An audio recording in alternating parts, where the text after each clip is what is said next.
ವಡವಟ್ಟಿಯಲ್ಲಿ 77ನೇ ಗಣರಾಜ್ಯೋತ್ಸವ ಆಚರಣೆ.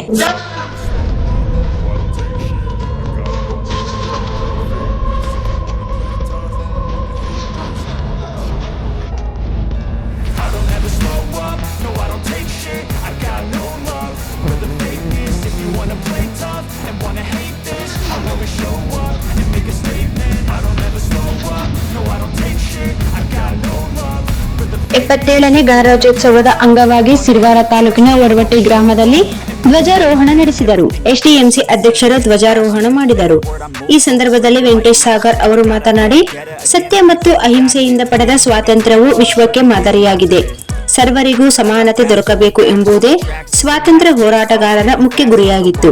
ಬಾಬಾ ಸಾಹೇಬ್ ಅಂಬೇಡ್ಕರ್ ಜ್ಞಾನದ ಸಾಗರ, ಮೇಧಾವಿ, ದೇಶಕ್ಕೆ ಅಗತ್ಯವಾದ ಅದ್ಭುತ ಸಂವಿಧಾನ ಮತ್ತು ವಿಶ್ವಕ್ಕೆ ಮಾದರಿ ಸಂವಿಧಾನವನ್ನು ನಮಗೆ ನೀಡಿದ್ದಾರೆ ಎಂದರು. ಸಂವಿಧಾನಕ್ಕಿಂತ ದೊಡ್ಡವರು ಯಾರೂ ಇಲ್ಲ. ದೇಶ ಕಟ್ಟಲು ಕೇಂದ್ರ, ರಾಜ್ಯ ಸರ್ಕಾರಗಳು ನಿಸ್ವಾರ್ಥವಾಗಿ ಕಾರ್ಯನಿರ್ವಹಿಸಬೇಕು. ಪ್ರಜೆಗಳಾದ ನಾವೆಲ್ಲ ದೇಶಭಕ್ತಿ ಅಳವಡಿಸಿಕೊಳ್ಳಬೇಕು. ಎಲ್ಲರನ್ನೂ ಸಮಾನವಾಗಿ ಕಾಣಬೇಕು, ಗೌರವಿಸಬೇಕು. ಅನೇಕ ಮಹನೀಯರು ತ್ಯಾಗ ಬಲಿದಾನದಿಂದ ಈ ಸ್ವಾತಂತ್ರ್ಯ ಸಿಕ್ಕಿದೆ ಎಂದು ಅವರು ತಿಳಿಸಿದರು. ಈ ಸಂದರ್ಭದಲ್ಲಿ ವಿವಿಧ ಸಾಂಸ್ಕೃತಿಕ ಕಾರ್ಯಕ್ರಮಗಳು ಜರುಗಿದವು. ಮಕ್ಕಳು ವಿವಿಧ ಸ್ಪರ್ಧೆಯಲ್ಲಿ ವಿಜೇತರಾದವರಿಗೆ ಪೆನ್ನು, ಕಾಪಿ ಬಹುಮಾನ ವಿತರಣೆ ಮಾಡಲಾಯಿತು. ನಂತರ ಸಿಹಿ ವಿತರಿಸಲಾಯಿತು.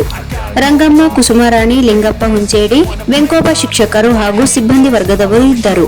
ವೇದಿಕೆ ಮೇಲೆ ಲಕ್ಷ್ಮೀದೇವಿ, ದಿ Venkobanna, Anita Sagar, Raghavendra Sagar, Bhuvaneshwari Kattimani, Thimmanna Balgudda, Mounesh bank manager, Venkatesh G Raichur, Honnappa ಗ್ರಾಮ ಪಂಚಾಯಿತಿ ಸದಸ್ಯರು, ಶಿವಪ್ಪ ಅನ್ವಾರಿ ಸೇರಿದಂತೆ ಅನೇಕರು ಉಪಸ್ಥಿತರಿದ್ದರು. ಶಿವು ಭಕ್ತಿಗೀತೆ ಹಾಡಿದರು ಹಾಗೂ ಅಡಿಗೆ ಸಿಬ್ಬಂದಿಯವರು ಈ ಸಂದರ್ಭದಲ್ಲಿ ಇದ್ದರು. ಎಲ್ಲರಿಗೂ ನನ್ನ ಈ ಶಾಲೆಯ ನಾವೆಲ್ಲ ಹಳೆಯ ವಿದ್ಯಾರ್ಥಿಗಳು, ಎಲ್ಲ ಹಳೆಯ ವಿದ್ಯಾರ್ಥಿಗಳು. ನಾವು ಇದೇ ಊರಿನಲ್ಲಿ ಹುಟ್ಟಿ ಇದೇ ಶಾಲೆಯಲ್ಲಿ ಕಲಿತು ಒಂದು ಉನ್ನತ ಸ್ಥಾನದಲ್ಲಿ ಕೆಲಸದಲ್ಲಿ ನಾವು ಆಲ್ರೆಡಿ ತೊಡಗಿದ್ದೇವೆ. ನಾವು ರಾಯಚೂರು ಮತ್ತು ಬೆಂಗಳೂರಲ್ಲಿ ಕೆಲಸವಾಗಿದ್ದೇವೆ. ಮೊದಲು ನಾವು ಓದ್ತಿರ್ಬೇಕಾದ್ರೆ ಒಂದು ಪಾಠಶಾಲೆ ಮಾತ್ರ ಇತ್ತು. ನಿಮಗೆ ಈಗ ಬಹಳ ಸೌಕರ್ಯ ಕಲ್ಪಿಸ್ಕೊಟ್ಟಿದ್ದಾರೆ. ಯಾರೇ ಇರ್ಬೋದು, ಅಧ್ಯಕ್ಷರು ಮತ್ತು ಎಲ್ಲರೂ ಬಹಳ ಸೌಕರ್ಯ ಕಲಿಸ್ಕೊಟ್ಟಿದ್ದಾರೆ. ಮೊದಲಿಗೆ ನಮ್ಗೆ ಇಷ್ಟೊಂದು ಸೌಕರ್ಯ ಇದೆ, ಇಷ್ಟು ಟೀಚರ್ಸ್ ನಾವು ಪ್ರೀತಿಯಿಂದ ನೋಡ್ಬೋದು. ಈ ಶಾಲೆಯಲ್ಲಿ ನೀವು ಕಲಿಬೇಕಾಗಿದ್ದೆ ಎಜುಕೇಶನ್ ಜೊತೆ ನಿಮ್ಮ ಒಂದು ನಾಲೆಜ್, ಅದು ನಿಮ್ಮ ಫ್ಯೂಚರ್ಗೆ ಯೂಸ್ ಆಗುತ್ತೆ. ನೀವು ಇಲ್ಲಿ ಕಲಿತಂಥ ಎಷ್ಟೋ ವಿದ್ಯಾರ್ಥಿಗಳು ಈಗ ಬೆಂಗಳೂರಿನಲ್ಲಿ ಮತ್ತು ಮುಂಬೈಯಲ್ಲಿ ಆಗ ವಿವಿಧ ಕ್ಷೇತ್ರಗಳಲ್ಲಿ ಇಂಜಿನಿಯರಿಂಗ್ ಆಗಿರ್ಬೋದು, ಡಾಕ್ಟರ್ ಆಗಿರ್ಬೋದು, ಇಲ್ಲಿಂದ ಕಲಿತು ಮತ್ತು ಡಿಸ್ಟಿಕಲ್ಲಿ ಪೊಲೀಸ್ ಆಗಿರ್ಬೋದು, ಇನ್ನು ಅನೇಕರು ಇಲ್ಲಿಂದ ಕಲಿತು ಮುಂದೆ ವಿದ್ಯಾಭ್ಯಾಸಗಳು ಅಲ್ಲಿನ ಒಂದು ಉನ್ನತ ಸ್ಥಾನದಲ್ಲಿ ಅವರ ಸ್ಥಾನವನ್ನು ಪಡೆದುಕೊಂಡಿದ್ದಾರೆ. ನಿಮ್ಮಿಂದಲೂ ಸಾಧ್ಯ. ನೀವು ಶ್ರದ್ಧೆಯಿಂದ ಹೋಗಿ ಮತ್ತು ಎಲ್ಲ ಕಲ್ಚರಲ್ ಆಕ್ಟಿವಿಟೀಸ್ ಅಂದರೆ ಕಾರ್ಯಕ್ರಮಗಳಲ್ಲಿ ಭಾಗವಹಿಸಿ ಯಾವುದನ್ನೂ ಬಿಡ್ಬೋದು.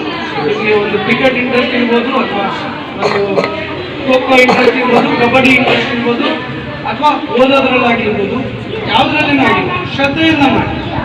ಅದು ನಿಮ್ಮ ಜೀವನದ ಮುಂದಿನ ಒಂದು ಗುರಿಗೆ ಕಾರಣವಾಗುತ್ತೆ. ನೀವು ಖಂಡಿತವಾಗಿಯೂ ಇಲ್ಲಿ ಒಂದು ವಿಷಯನ ನಾನು ಕ್ಲಾರಿಫಿಕೇಶನ್ ಕೊಡ್ತೀನಿ. ಕೆಲವೊಂದು ಪ್ರೈವೇಟ್ ಕಾಲೇಜ್, ಕೆಲವೊಂದು ಗೌರ್ಮೆಂಟ್ ಕಾಲೇಜಿಂದ ಡಿವೈಡ್ ಮಾಡ್ತಾರೆ. ಸೊ ಅದು ಆ್ಯಕ್ಚುಲಿ ಮುಖ್ಯ ಅಲ್ಲ. ನೀವು ಪ್ರೈವೇಟ್ ಕಾಲೇಜಲ್ಲಾದರೂ ಕಲಿಬೋದು, ಗೌರ್ಮೆಂಟ್ ಕಾಲೇಜಲ್ಲಾದರೂ ಕಲಿಬೋದು. ಮುಂದೆ ಸ್ಕೂಲ್ ಅನ್ನೋದು ಅಷ್ಟೇ.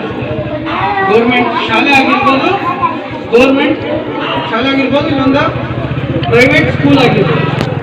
ಎಲ್ಲಿ ಕಲಿತೀವಿ ಅನ್ನೋದು ಮುಖ್ಯ ಆಗಲ್ಲ, ನಾವು ಹೇಗೆ ಕಲಿತೀವಿ ಅನ್ನೋದು ಇಂಪಾರ್ಟೆಂಟ್ ಆಗುತ್ತೆ.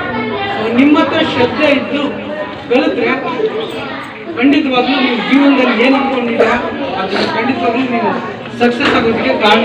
ಹಾಗೂ ನಮ್ಮ ಅಕ್ಕನವರಿಗೂ ಹಾಗೂ ಮೌಲೇಶಣ್ಣವರಿಗೂ ಹಾಗೂ ಪೋಷಕರಿಗೂ ಮತ್ತು ಶಾಲಾ ಶಿಕ್ಷಕರಿಗೂ ಮತ್ತು ಮುದ್ದು ಮಕ್ಕಳಿಗೂ ಎಲ್ಲರಿಗೂ ಶುಭೋದಯ. ಈಗ ನನಗೆ ವೇದಿಕೆ ಮಾತಾಡಲು ಅವಕಾಶ ಮಾಡಿಕೊಟ್ಟ ಶಾಲಾ ಶಿಕ್ಷಕರಿಗೆ ಒಂದು ಥ್ಯಾಂಕ್ಸ್ ಹೇಳ್ತೀನಿ. ಒಂದು 2 ಸ್ಟೋರಿ ಹೇಳ್ತೀನಿ. ಗಣರಾಜ್ಯೋತ್ಸವದ ಬಗ್ಗೆ ನಾನು ಮಾತಾಡಲ್ಲ, ಅವಕಾಶ ಸಿಕ್ಕದ ಸ್ಟೇಜ್ ಒಂದು 10 ನಿಮಿಷ ಬಳಸ್ಕೊಳ್ತೀನಿ ಅಂತ ಪರ್ಮಿಷನ್. ವಿದ್ಯೆ ಅನ್ನೋದು ಹೆಂಗಂದ್ರೆ ಸುಮ್ಮನೆ ಬರೋದಿಲ್ಲ. ಒಮ್ಮೆ ವಿದ್ಯೆದವರು ಲಕ್ಷ್ಮಿಗೆ ಸರಸ್ವತಿಗೆ ಇಬ್ಬರನ್ನು ಕರೆದು ಲಕ್ಷ್ಮೀ ದೇವರಿಗೆ ಏನಂತ ಹೊರಡ್ಬೇಕಂತ, ನಿನ್ನನ್ನ ಯಾವ ಗಳಿಸ್ಬೋದು, ಈಸಿ ಆಗಾದ್ರೆ ಗಳಿಸ್ಬೋದು, ಕಷ್ಟಪಟ್ಟಾದ್ರೆ ಗಳಿಸ್ಬೋದು, ಏನೋ ದರಡು ಮಾಡಿದ್ರೆ ಗಳಿಸ್ಬೋದು. ಆದ್ರೆ ನಾನು ವಿಷ್ಣು ಅಲ್ಲ, ಅದನ್ನ ಯಾವಾಗಾದ್ರೂ ಕಿತ್ಕೊಳ್ಳೋ ಅಧಿಕಾರ ಐತೆ, ಆ ವರ ನೀನು ಕೊಡ್ತೀನಿ ಅಂತ ಲಕ್ಷ್ಮೀ ದೇವರಿಗೆ ಹೇಳ್ತಾನೆ. ಲಕ್ಷ್ಮೀ ದೇವ್ರ ಮುಗಿತು ಸರಸ್ವತಿ ಹೇಳ್ತಾನಂತ, ನೀನೊಬ್ರು ಒಲಿಬೇಕಾದ್ರೆ ಅಷ್ಟು ಈಸಿಯಾಗಿ ಒಲಿಯಲ್ಲ, ಕಷ್ಟಪಡ್ಬೇಕು, ಕಷ್ಟಪಟ್ಟರೆ ಅದು ಒಲಿತಾರ. ಬಟ್ ಅದು ಯಾರು ಒಲಿತಾರಲ್ಲ ಅವರಿಂದ ನಾವು